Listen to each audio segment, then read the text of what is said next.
The Borderline Cafe is less than a football field away from the Naco port of entry, where federal employees have been working for more than a month without receiving a check. One agent tells us yesterday that this is his 15th government shutdown since 1980. This time, he said, he was prepared, but younger agents, he said, have not been so fortunate. He suggested they, $35,000 a year earners, have a harder time saving money. Inside the newer cafe, it's Taco Tuesday, growing in popularity at $1 per. Chef Kenny tells us he's noticed a loss of business since the start of the shutdown, now in its second month, stalled in debate over border security. They're like all of us. They grow into their income and they have to start saving money. When the government shutdown happened, my government visitors stopped.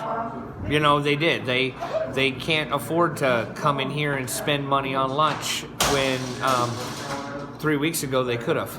And you're not even included in the 800,000 that we talk about who are affected. You're an example of how businesses and families really add to that number. Oh yeah, yeah. It's affected my business. You know, a few hundred bucks a week. We only have a few agents over there on that side. You know, right here at the border check station. But they were loyal customers. They'd call, they'd get breakfast or lunch delivered to them almost every day. And since the shutdown, that stopped. On the occasion of Taco Tuesday, this man, Jay Jenkins, a 12-year Marine vet and retiree, paid forward on dozens of tacos that Border Patrol agents are encouraged to just come and enjoy for free. Well, I've been putting out water in the desert for migrants for a long time because the system that handles immigration is just completely out of whack. And when I started 5 years ago to decide to go ahead and take care of the migrants, it took me a little while to realize that my anger and frustration with Border Patrol agents and immigration and custom enforcement agents was misplaced. It wasn't them. It was the people who wrote the policies that were wrong from the beginning. So I started thinking this past week, well, how can I show that?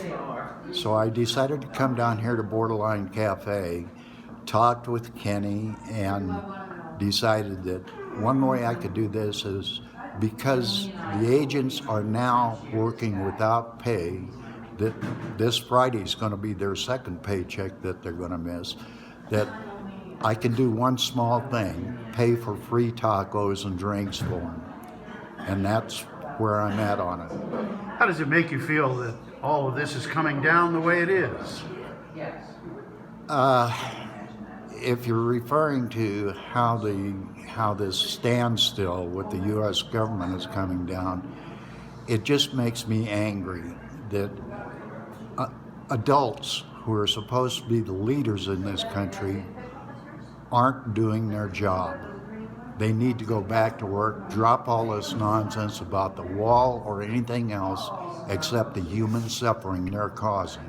Meanwhile, a frustrated nation anxiously awaits a break in the impasse in Washington, knowing some of the millions affected by the shutdown will take a long time to financially recover, if ever. Chuck Alton, KCTR News, Naco, Arizona.